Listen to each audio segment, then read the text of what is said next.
The respiratory system is composed of organs and tissues that work in unison to breathe in oxygen and breathe out carbon dioxide.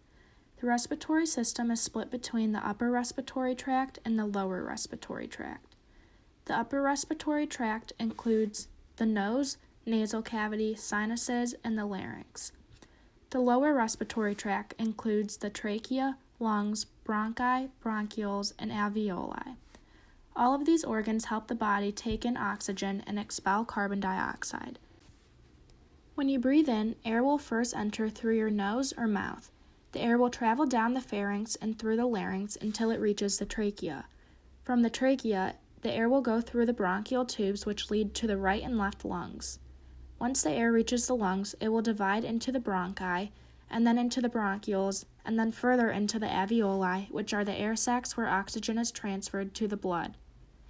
As cells use the oxygen, carbon dioxide is made as a byproduct, and it is carried by the blood back to the lungs so you can remove it when you exhale. The lungs are an essential part of the respiratory system.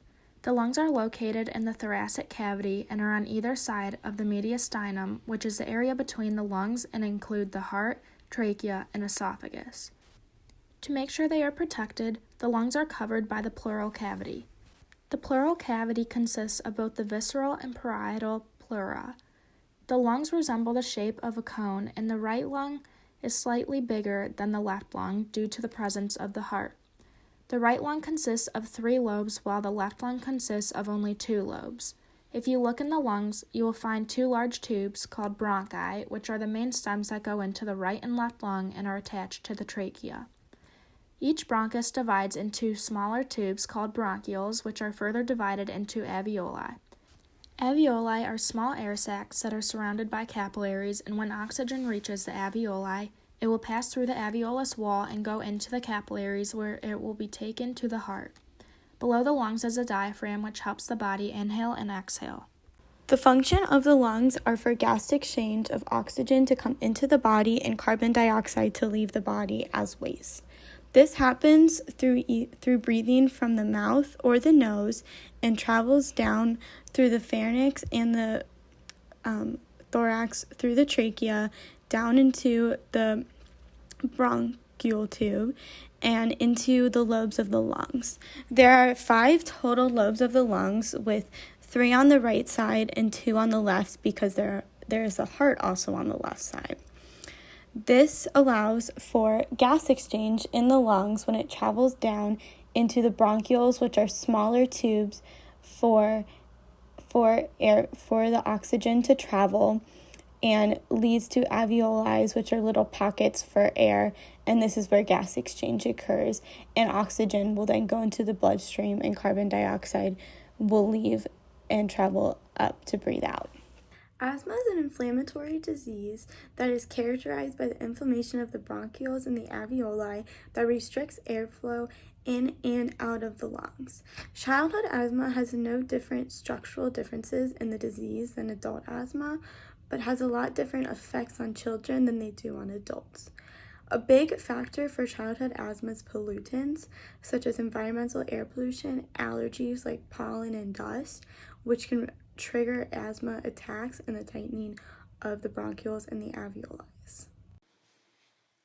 For a person with asthma, the smooth muscle surrounding the breathing tubes is strong and thick.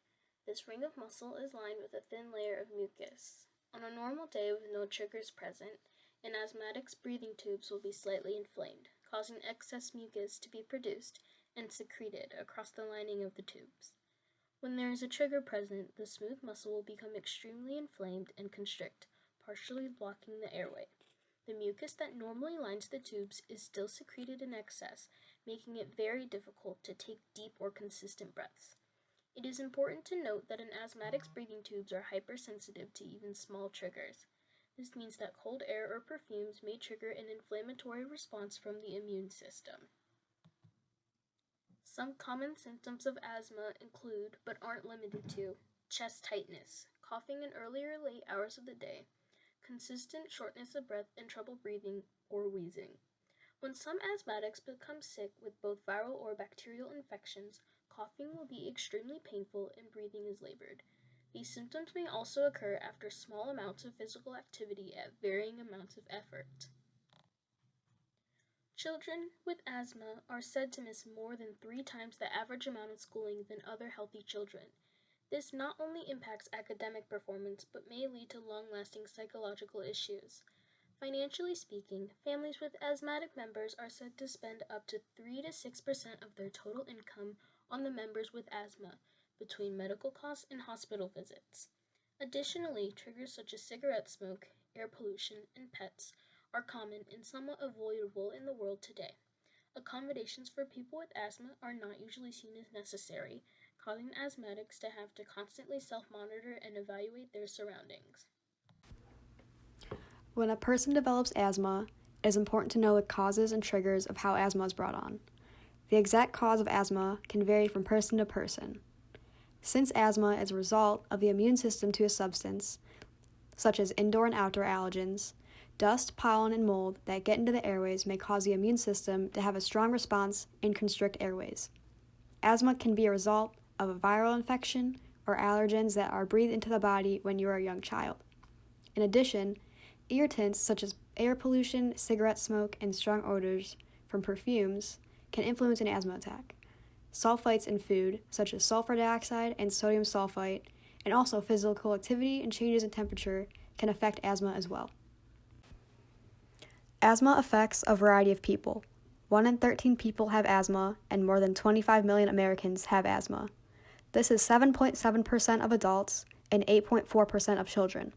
The development of asthma has been increasing, including individuals of all age, sex, and racial groups.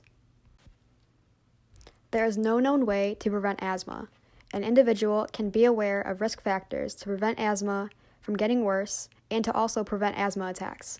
An individual can stay away from smoking or environments where the air quality is poor. There are a lot of different impacts of childhood asthma. A lot of children who have asthma have a big influence on their development and their growth. They have a slower growth than children without asthma. Another big factor is that the environment, that they don't go outside as much and don't get that exposure to the environment. And there can be societal things of them not being able to go outside and participate in activities as other kids would. So, how do you know when your asthma is out of control? When you have too many symptoms. But what are symptoms of asthma? Like we said before, coughing and wheezing. Also, you can feel short of breath. That's when you feel like you just can't catch your breath. And when your asthma is not under control, you can cough and wheeze more at certain times. Like when you're exercising or playing. That's right. When you exercise, you need to breathe faster. But when your airways are tight and swollen, that's harder to do. And that's why you can cough and wheeze when you exercise. Sometimes, just the cold air outside can make your asthma worse. If you take a bronchodilator like me 10 to 15 minutes before exercising, I can loosen up the airways to prevent you from coughing and wheezing. But there are other signs of out-of-control asthma besides problems with exercise. That's right. When kids are having trouble with their asthma, they can also have trouble with coughing, wheezing, and shortness of breath at night. This usually happens in the middle of the night, often after midnight. And when your asthma is really out of control, you can feel these symptoms during the day, during the night, when outside, and when inside.